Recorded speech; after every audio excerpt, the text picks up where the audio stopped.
Palestinian journalist Abubaker Abed is in Gaza. He joins us now. Abubaker, we only spoke to you last week. We saw the happiness and the joy of you going home to the Strip. So how are Gazans feeling about all this? For me personally, when I listened to Trump and what he was saying, I was thinking about how on earth could someone really decide my plans or decide my future? It's heartbreaking.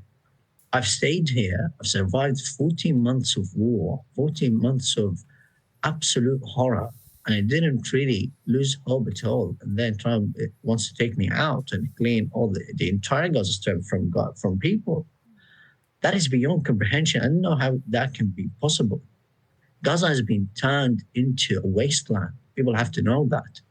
People are using their bare hands and just simple devices to remove the rubble, clear up the rubble from their houses. They need years until they can finish that. People are still afraid. People are still frightened. Their faces are smeared with dejection and desolation.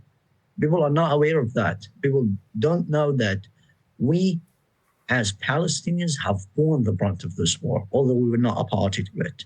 And now we are just being brutalized. We're simply the most traumatized people on the planet.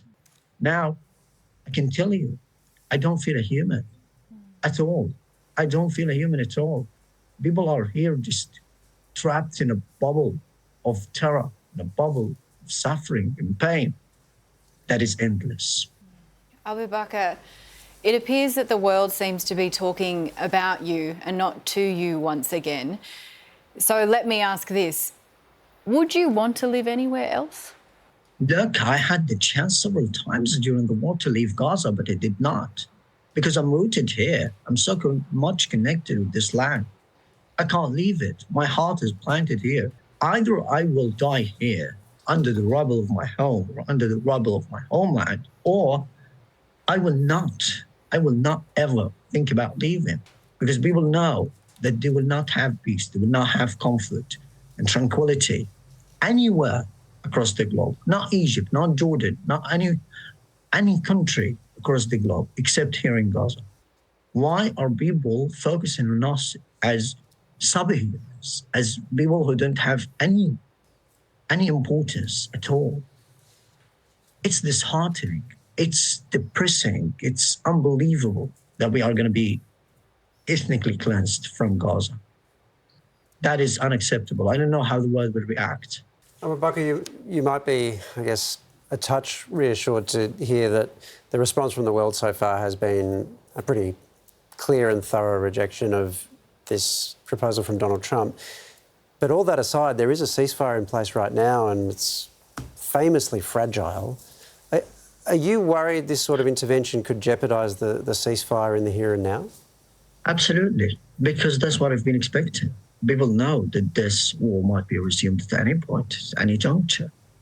And we're here just traumatized. We're still carrying water from afar. We're still searching for food. People are still displaced in their flimsy, leaky tents.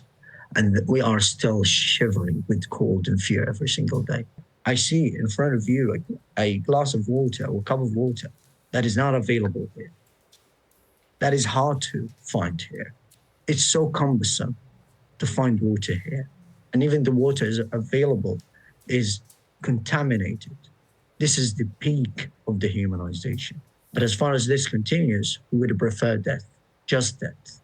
It's better than listening to people's words coming from or emanating from different people across the globe.